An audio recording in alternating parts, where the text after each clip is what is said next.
There are no specific National Electrical Code, or NEC, requirements regarding the maximum distance or angle between main distribution panel, or MDP, sections connected by a bus bar.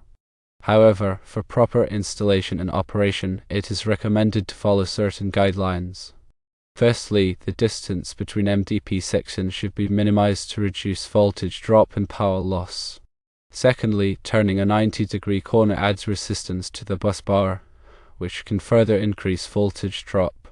Thirdly, the bus bar should be properly sized to handle the current demand of the connected loads. Fourthly, the rigid metal cylindrical conduit must be sized appropriately to accommodate the bus bar and any necessary bends or turns. In the given case, connecting two MDP sections separated by 3 feet and turning a 90-degree corner using a bus bar and rigid metal cylindrical conduit is generally acceptable provided the following conditions are met. Firstly, the bus bar is properly sized for the expected load. Secondly, the conduit is sized to accommodate the bus bar and the bends. Thirdly, the conduit is secured and supported along its length. Fourthly, the bus bar is installed in accordance with the manufacturer's instructions. It is advisable to consult with the MDP manufacturer and a qualified electrician to ensure proper installation and safety. The installation should be inspected and approved by the local authority having jurisdiction. Minimizing the distance between MDP sections is crucial because longer distances introduce more resistance in the bus bar, leading to a greater voltage drop. Voltage drop is the reduction in voltage from the source to the load. An excessive voltage drop can cause equipment to malfunction, overheat, or operate inefficiently. The amount of acceptable voltage drop is typically specified in the NEC and should be considered when determining the maximum allowable distance between MDP sections. Turning a 90-degree corner in the bus bar increases resistance due to the change in direction of current flow. This added resistance further contributes to voltage drop and power loss. While a single 90-degree bend may not be significant, multiple bends or sharp angles can accumulate and become problematic. The bus bar must be sized appropriately to handle the anticipated current demand of the connected loads. The size of the bus bar, typically measured in terms of its cross-sectional area, determines its ampacity, which is the maximum current it can safely carry without overheating. The NEC provides tables and guidelines for determining the appropriate bus bar size based on the expected load current and other factors, such as ambient temperature and conductor insulation type. The rigid metal conduit, or RMC, must be sized adequately to accommodate the bus bar and any bends or turns. The conduit protects the bus bar from physical damage and provides a grounding path for safety. The NEC specifies the minimum conduit size required for different numbers and sizes of conductors, and these requirements should be followed when sizing the conduit for a bus bar.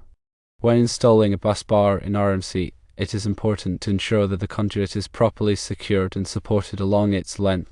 This prevents the conduit from sagging or shifting, which could damage the bus bar or create a safety hazard. Conduit supports should be spaced according to NEC requirements and should be appropriate for the size and weight of the conduit. In addition to the general guidelines, there are several other considerations to keep in mind when separating MDP sections with a bus bar. Firstly, the bus bar material should be compatible with the MDP terminals to prevent corrosion. Secondly, the bus bar should be properly insulated to prevent electrical shock. Thirdly, the bus bar should be protected from moisture and other environmental factors. The choice of bus bar material depends on factors such as cost, conductivity, and corrosion resistance. Copper and aluminum are the most common bus bar materials, with copper offering higher conductivity but also higher cost. The insulation material should be rated for the voltage and temperature of the application. Common insulation materials include heat shrink tubing, epoxy coatings, and insulating tape. The bus bar should be installed in a location that is protected from moisture, dust, and other contaminants. If the environment is particularly harsh, additional measures such as enclosures or coatings may be necessary.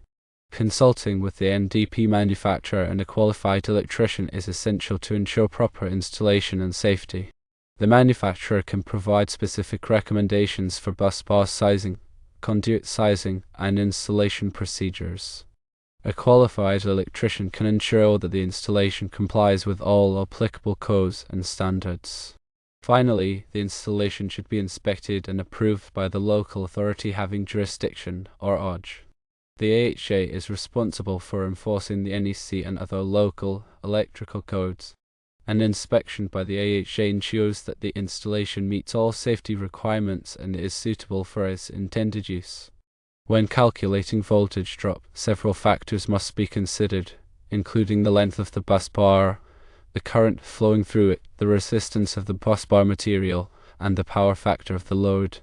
The voltage drop can be calculated using Ohm's law and other electrical engineering principles. The NEC provides guidelines for acceptable voltage drop levels, typically recommending a maximum of 3% voltage drop for branch circuits and 5% for feeders. Power loss in the bus bar is primarily due to resistive heating, also known as I2R loss, where I is the current and R is the resistance. The amount of power loss depends on the current flowing through the bus bar and the resistance of the bus bar material. Power loss can be reduced by using a larger bus bar with low resistance or by minimizing the length of the bus bar. When sizing the conduit, it is important to consider the fill ratio, which is the percentage of the conduit's cross-sectional area that is occupied by conductors or bus bars. The NEC specifies the maximum allowable fill ratio for different types of conduit and conductors. Exceeding the fill ratio can make it difficult to pull conductors or bus bars through the conduit and can also reduce the conduit's ability to dissipate heat. Securing and supporting the conduit is essential to prevent it from sagging or shifting. Conduit support should be spaced according to NEC requirements, which vary depending on the size and type of conduit. Common types of conduit supports include straps, clamps, and hangers. The bus bar should be installed in accordance with the manufacturer's instructions to ensure proper performance and safety. The manufacturer's instructions typically provide information on bus bar alignment, torque requirements for connections, and other important installation details. Compatibility between the bus bar material and the MDP terminals is crucial to prevent corrosion. Dissimilar metals can create a galvanic reaction that leads to corrosion, which can increase resistance and reduce the reliability of the connection.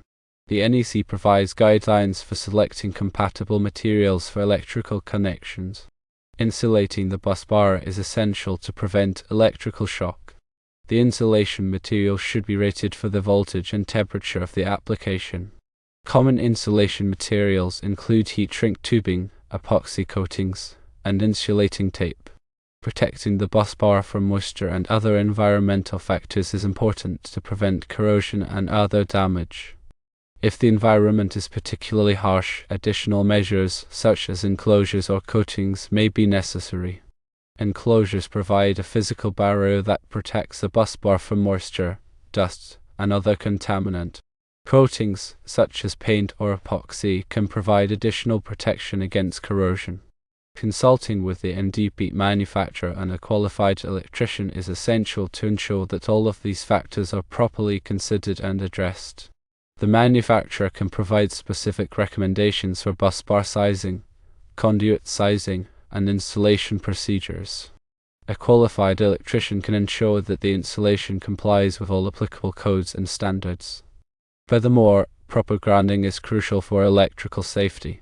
The grounding system provides a low impedance path for fault current to flow back to the source, which helps to trip over current protection devices, such as circuit breakers, and prevent electrical shock. The NEC specifies the requirements for grounding electrical systems, including the size and type of grounding conductors and the methods for connecting them. Surge protection devices, or SPDs, can help to protect sensitive electronic equipment from voltage surges caused by lightning strikes or other transient events. SPD are typically installed at the service entrance and at downstream panels to provide multiple layers of protection. The NEC provides guidelines for selecting and installing SPD. Regular maintenance and inspection are essential to ensure the continued safe and reliable operation of the electrical system. Maintenance tasks include tightening connections, cleaning equipment, and inspecting for signs of damage or corrosion. Inspection should be performed by a qualified electrician on a regular basis. When selecting a qualified electrician, it is important to consider their experience, training, and certifications. A qualified electrician should be licensed and insured and should have a thorough understanding of the NEC and other applicable codes and standards. The National Fire Protection Association, or NFPA, 70D standard provides guidance on electrical safety in the workplace.